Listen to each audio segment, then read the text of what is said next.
예배 참석한 여러분에게 하나님의 은혜와 평강이 넘치기를 기원합니다. 유럽 사람들에게는 모두 익숙한 뽐내는 표현이 하나 있습니다. 나는 클라우디오 황제다 하는 말입니다. 클라우디오는 우리가 잘 아는 네로 황제 바로 직전의 황제입니다. 근데 왜 유럽 사람들은 나는 클라우디오 황제다고 하면은 그 뜻을 척 알아들었을까요? 그게 무슨 뜻인가부터 생각을 하자면 이렇습니다. 아이고 참 웃기는 짬뽕이네 이 뜻입니다. 다 알아들으시네. 바보가 어깨를 으쓱하며 뽐낸다 이런 뜻입니다. 그러니까 왜 그런 말이 유럽 사람들에게는 그렇게 들렸을까요? 클라우디오 황제는 말더듬이었습니다.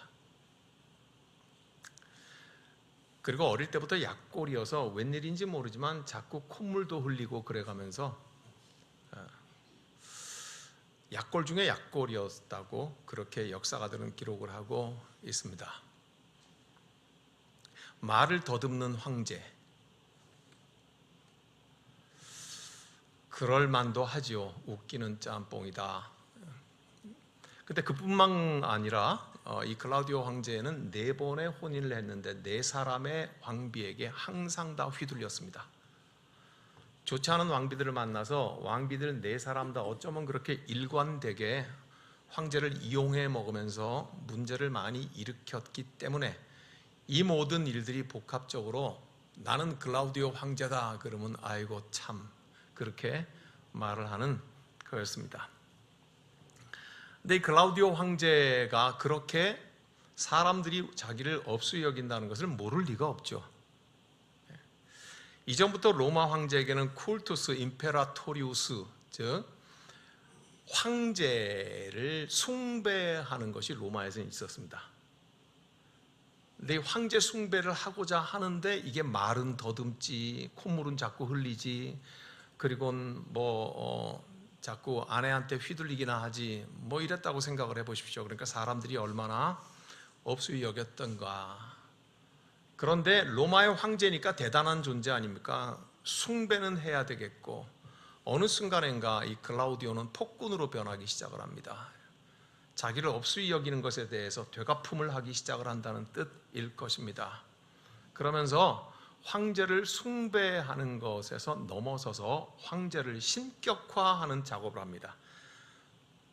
나는 보통 황제가 아니고 나는 신과 같은 존재다 하고 황제 신격화 작업을 했던 사람입니다. 그러니 거기에 불순종하고 거리끼는 것은 모조리 처단해가면서, 그러니 사람들이 속으로 무서워서 말은 못하고 그대로 신인 것처럼은 하지만 속으로 어떻게 하겠습니까? 나는 클라우디오 황제다.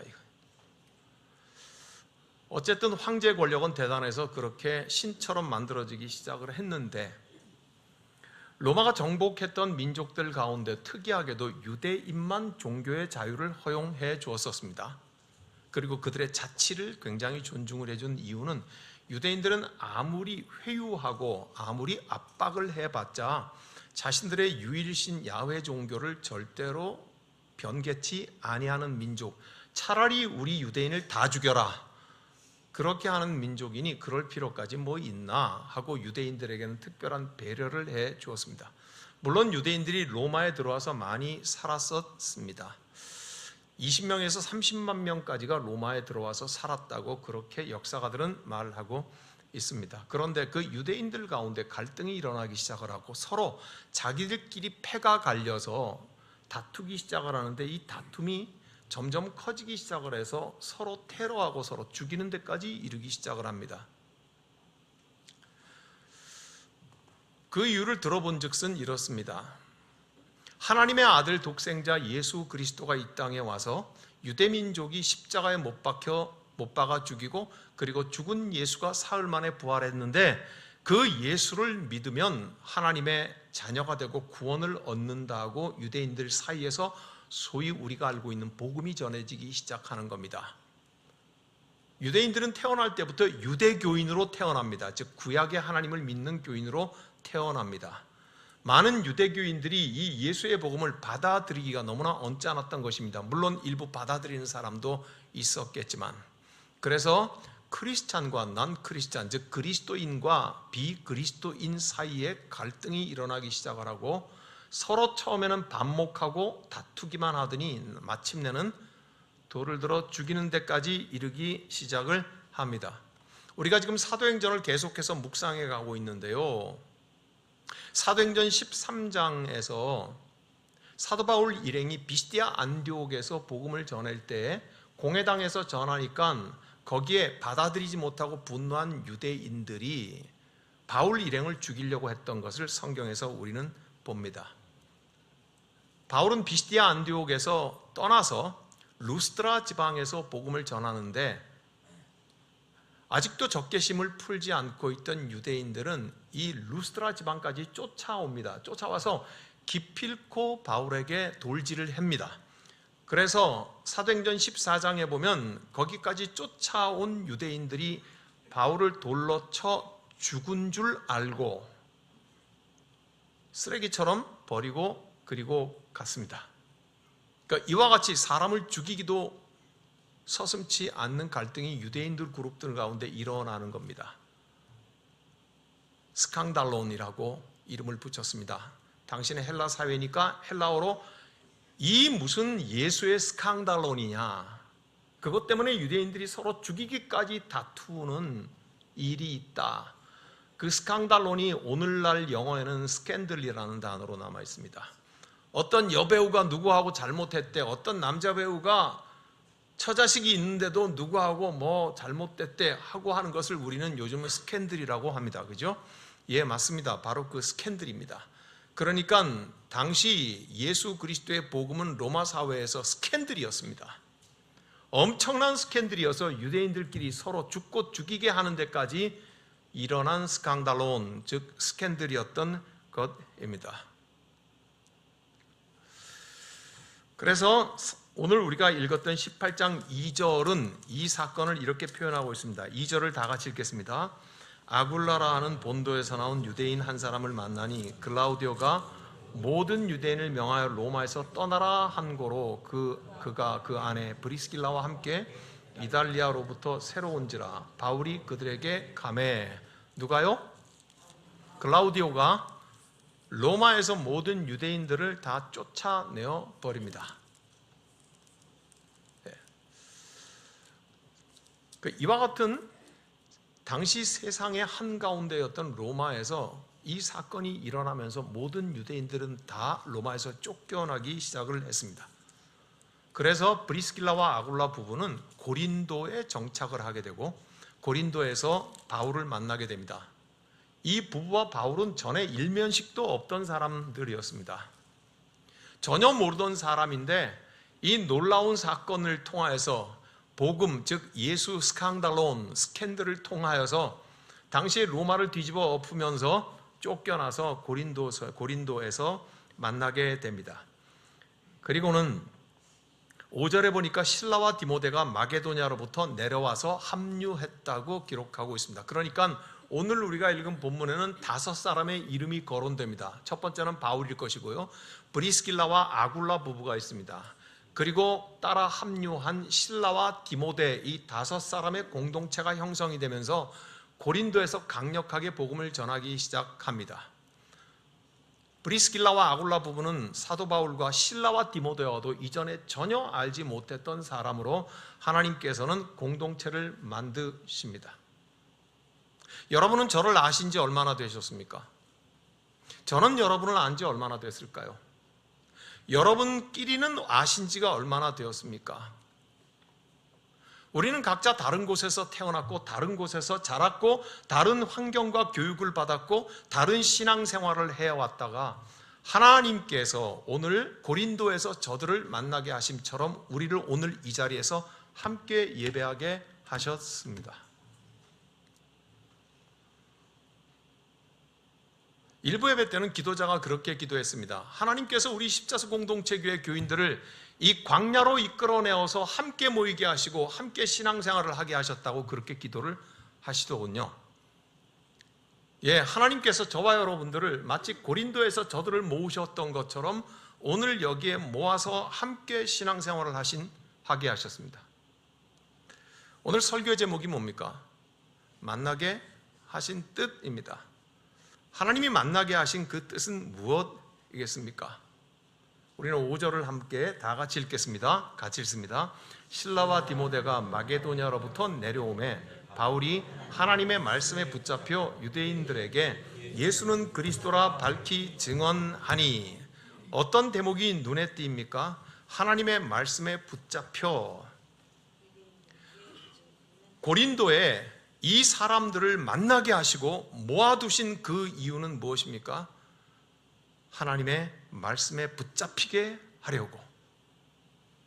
다른 이유가 없습니다. 사업을 잘하게 하려고, 친목을 도모하게 하려고, 우리가 서로 즐거운 오락을 도모하게 하려고 하나님께서 모으셨다고 성경은 말하고 있지 않습니다. 성경은 말씀에 붙잡히게 하려고 고린도에 그들을 모았다고 말씀하고 있습니다. 그렇다면 오늘 저와 여러분을 이 자리에 모아서 예배하게 하시는 그 이유는 동일하지 않겠습니까? 말씀에 붙잡히게 하려고 오늘 저와 여러분들에게 십자수 공동체를 모으셨죠. 우리는 우리의 육신을 즐기기 위해서는 저 교회 바깥에 충분합니다. 당구장도 있고 술집도 있고 주식하는 데도 있고 얼마든지 충분합니다.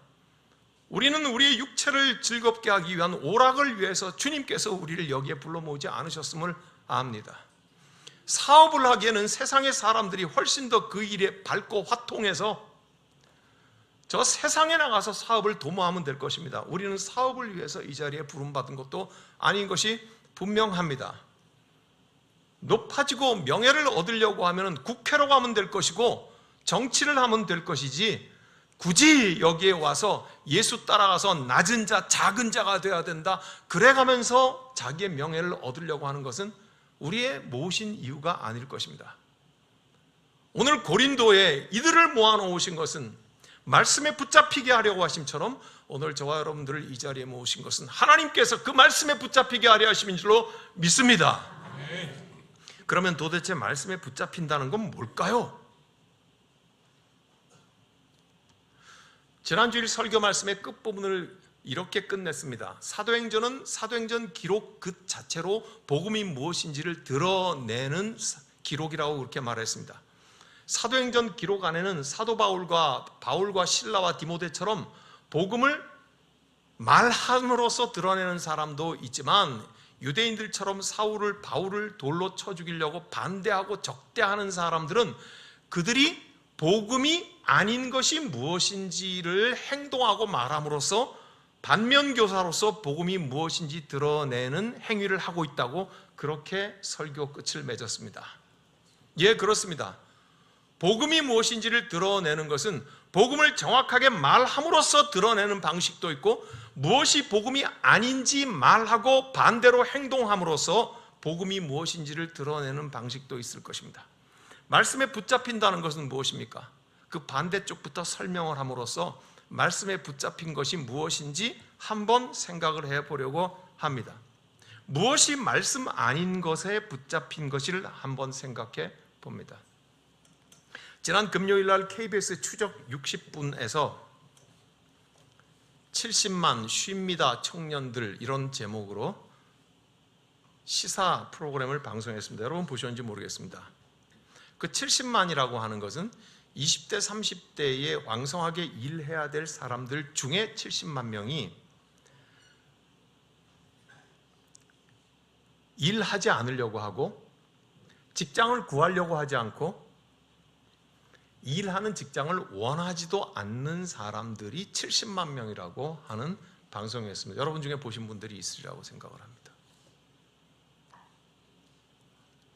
우리나라 인구의 20대와 30대의 젊은 사람들 중에 70만 명이 일을 하려고도 안 하고 직장을 얻으려고도 안 하고 그리고 일하는 걸 원하지도 않는 게 70만 명이라는 것입니다.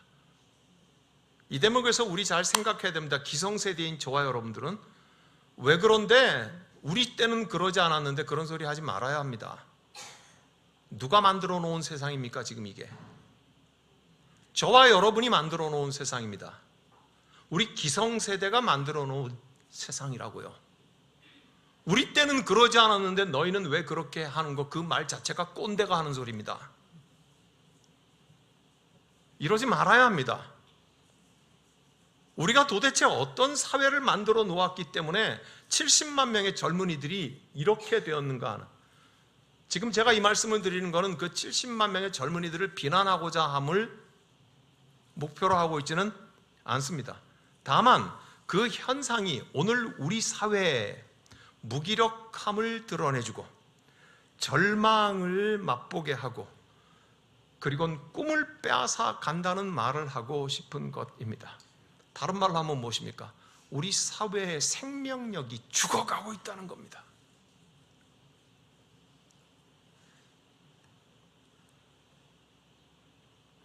펄펄 살아 뛰어야 할 생명력이 있는 사람들이 절망을 맛보고 무기력함을 맛보고 그리고 아무리 발버둥 쳐도 되지 않는 희망을 빼앗기고 꿈을 빼앗기고 있는, 그래서 우리 사회가 어느 한 구석에서는 생명력을 상실해 가고 있는 것, 그것을 지금 우리가 주목해야 된다는 말씀을 하고 싶은 것입니다. 전 세계 OECD 국가는 38개국입니다. OECD 국가는 경제적으로 꽤 살만한 나라들 38개를 말하는 것이니 괜찮은 나라들을 말하는 것입니다. OECD 38개국 가운데에서 노인 빈곤율이 대한민국이 1위입니다. 그것도 압도적인 1위입니다. 미국과 일본의 딱 2배 정도로 노인 빈곤율이 높습니다. 우리 사회가 젊은 사람만 생명력을 상실해가는 게 아니고요,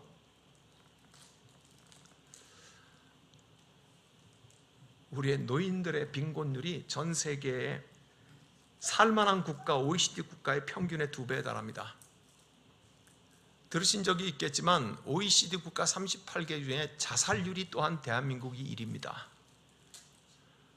1위인 대한민국과 2위인 국가의 차이는 굉장히 큽니다. OECD 전체의 자살하는 자살률에 평균 2배의 자살률을 대한민국은 가지고 있습니다. 무엇이 생명을 끊고 싶게 만들까요? 무엇이 더 이상 살고 싶지 않게 만들까요? 무엇이 더 이상 살아야 나는 헛것하고 생각을 하게 만들까요? 조금 아까 제가 그랬습니다. 젊은 사람들에게 왜 젊은 애들이 그러냐, 우리 시대는 그렇게 말하면 꼰대가 된다고, 우리가 만든 세상이라고. 그 말할 자격이 우리에게 어쩌면 있을까 생각을 해봅니다. 왜냐하면 노인 빈곤율도 전 세계 평균의 2배이기 때문이기에 젊은이나 노인이나 다 같이 그렇다는 말입니다. 공통적인 게 무엇입니까? 이미 말씀드렸습니다. 우리 사회의 생명력이, 우리 사회의 활력이 상실돼 가고 있다고 하는 것입니다. 생명을 잃어가는 세상 공동체, 생명을 빼앗겨가는 우리 대한민국 세상 공동체가 지금 우리가 살아가고 있는 이 현실 속에 있다는 것입니다. 그런 의미에서 저와 여러분들은 살아야 할 이유를 가지고 있는 사람들입니다. 왜 살아야 하는지 아는 사람들입니다. 예수 그리스도의 복음이 우리를 살렸기 때문입니다. 하나님의 나라를 위해서 우리는 살아야 되는 것을 아는 사람들입니다. 예수 날 위해 죽으셨으니 그 부활에 나도 참여하겠다고 하는 살아야 되는 강력한 소망, 생명력이 우리 가운데 펄떡펄떡 뛰고 있기 때문입니다. 우리는 말씀에 붙잡혀 있습니다.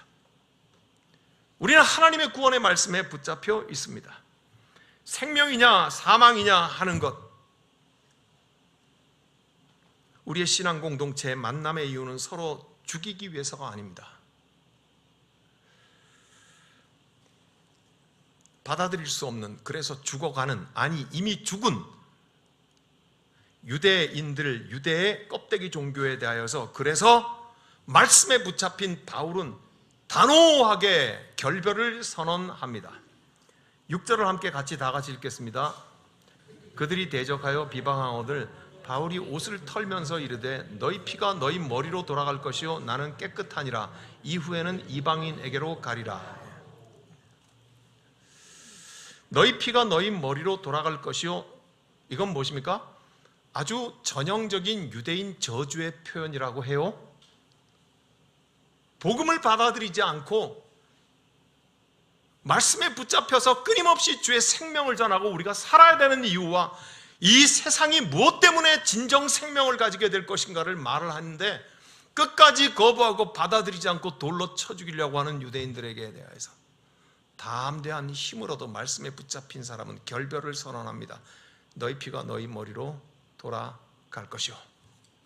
그리고는 이방인들에게로 복음을 전하게 됩니다. 결별하는 것도 힘입니다. 분명하게 나누어지는 것도 힘입니다. 오늘 말씀에 붙잡힌 사람의 결별은 경건의 능력이 올시다. 말씀의 능력이 올시다. 예수 그리스도 말씀의 주인공이시니 예수 그리스도의 그 능력으로 세상을 향하여서 담대히 결별을 선언할 수 있는 힘을 성경은 오늘 우리에게 보여주고 있습니다. 그러므로 만나게 하신 뜻의 첫 번째는 말씀에 붙잡히게 하심입니다. 그리고 두 번째입니다. 7절을 같이 읽겠습니다. 거기서 옮겨 하나님을 경외하는 디도 유스도라 하는 사람의 집에 들어가니 그 집은 회당 옆이라. 공회당을 떠났습니다. 유대교와는 결별했습니다. 거기서 옮겼습니다. 그래서 하나님을 경외하는 디도 유스도라고 하는 사람의 집에 들어갔습니다. 즉 유스도의 집은 개척교회가 되었다는 말입니다. 바울 일행들을 유스도의 집에서 모여서 이제 개척교회가 시작되었다는 말입니다. 그러니 하나님께서는 새로운 복음의 지경을 열어주십니다. 하나님께서 사람을 모으신 이유는, 고린도에 이 사람들을 모으신 이유는 말씀에 붙잡혀서 새로운 지경을 열어주시기 위하여서 모으셨다는 것을 우리는 알 수 있습니다. 그렇고 이 7절을 넘어가려고 하다 보니까 계속해서 이 묵상 속에서 넘어가지 못하게 주목을 끄는 표현이 있습니다. 유스도라고 하는 사람의 집에 들어가는데, 그러면 그 집이 개척교회가 되었는데 그 뒷말이 붙어 있습니다. 뭐라고 합니까? 그 집은 회당 옆이라. 조금 아까 무엇과 결별을 했습니까? 회당의 유대인들과 결별했잖아요. 생명력 없는 유대교와 결별했잖아요. 담대한 경건의 힘으로 결별을 선언했잖아요. 그죠? 그리고 나선 유스도의 집으로 옮겨서 거기에 개척교회가 세워졌는데 어디에요? 바로 옆에 회당이 있더라. 무슨 뜻일까 곰곰이 생각을 해 봅니다. 복음과 비복음은 이렇게 경계선상에 항상 인접해 있다. 유대인과 이방인은 한 줄 경계선상에 인접해 살고 있다. 껍데기 종교와 진리의 복음은 항상 이렇게 인접해서 존재한다. 사랑하는 여러분, 오늘 공회당을 떠나 공회당 옆에 유스도의 집에서 이 믿음의 사람들이 교회를 시작을 합니다. 그리고 힘있게 복음을 전하면서 이방인들을 향해서 복음의 지경이 넓어집니다. 왜 하나님께서는 이렇게 붙여 놓으셨을까 하는 생각을 하면 할수록 그렇습니다. 복음과 비복음은 이렇게 가느다란 선 하나의 차이로 붙어 있습니다. 껍데기 종교와 진리의 복음의 종교 사이에는 이렇게 가느다란 선 하나, 그걸 경계로 하고 항상 같이 공존합니다. 언제나 선을 넘어다니기가 쉽죠. 그렇지만 분명히 오늘 성경은 우리에게 그 교훈을 주고자 이 말씀을 기록해 놓은 것이 틀림없다고 생각을 합니다.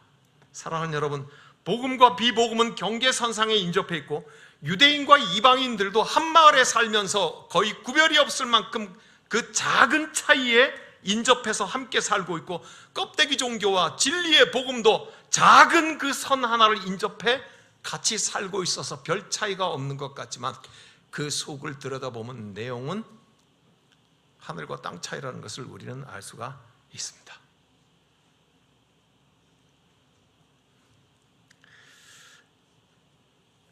그런 가운데 성령께서는 친히 직접 세 가지의 위로를 주십니다. 9절과 10절을 같이 읽겠습니다.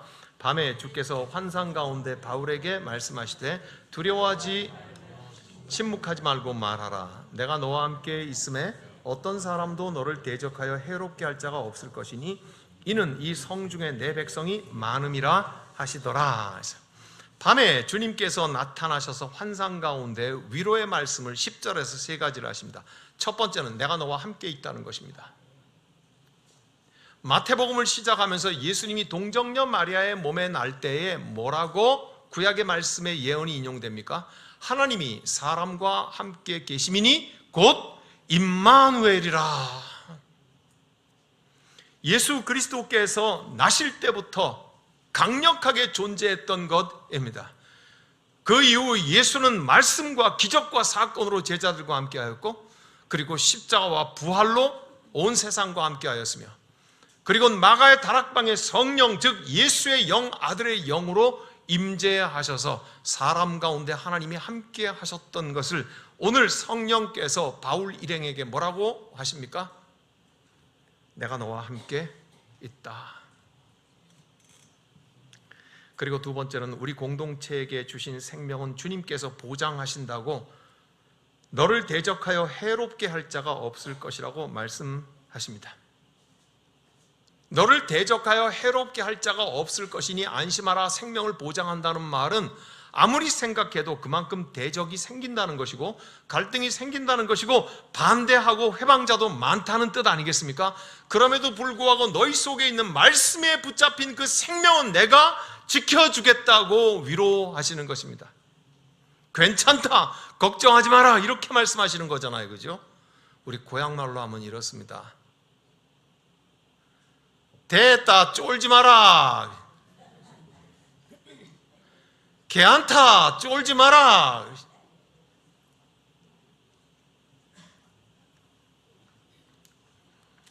그리고 주님께서 세 번째 위로를 이렇게 주십니다. 우리 공동체 땅에는 구원받을 자가 많다고 말씀하십니다.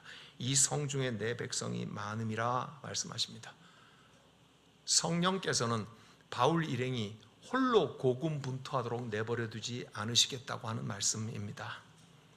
사랑하는 여러분, 오늘 저와 여러분 십자수 공동체가 이 말씀을 받기에 적당합니까?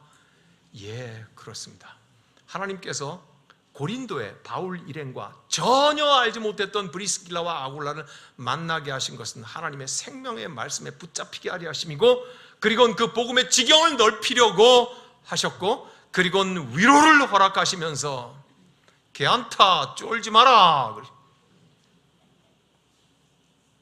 너희 홀로 외롭고 고독한 싸움을 하게 두지 않겠다고 말씀하시는 것입니다. 오늘 하나님께서 저와 여러분들을 이 십자수 공동체 교회에 모아놓으신 이유는 고린도 교회 저들처럼 주의 말씀에 붙잡히게 하시려고 하심인 줄 믿습니다. 그리고 저와 여러분들에게 복음의 지경을 넓혀주시고, 그리고 주께서 우리와 임마누엘 함께 하시며 괜찮다니까 쫄지 마라, 너희 홀로 걸어가게 내버려 두지 않겠다고 하시는 그 하나님의 말씀이 들리는 듯 합니다. 우리를 만나게 하셨으니 하나님의 일을 행하게 하시고 성령께서 인도하게 하실 줄을 우리는 믿는 까닭이 이것입니다. 기도하겠습니다. 은혜를 감사합니다. 주님, 고린도에 저 일행들을 만나게 하셔서 하나님의 생명의 말씀에 붙잡히게 하심처럼 오늘 우리도 여기에 모여 하나님의 말씀에 붙잡히게 하옵소서. 새로운 복음의 지경을 열어주셨던 것처럼 우리도 주님 그 지경을 열어주시옵시고, 밤에 환상 중에 나타나셔서 내가 너와 함께 있다, 괜찮다, 우리 홀로 내버려두지 않으실 우리 주님의 위로를 오늘 우리도 얻게 하여 주시옵소서. 우리 주님 예수 그리스도의 이름으로 기도하옵나이다. 아멘.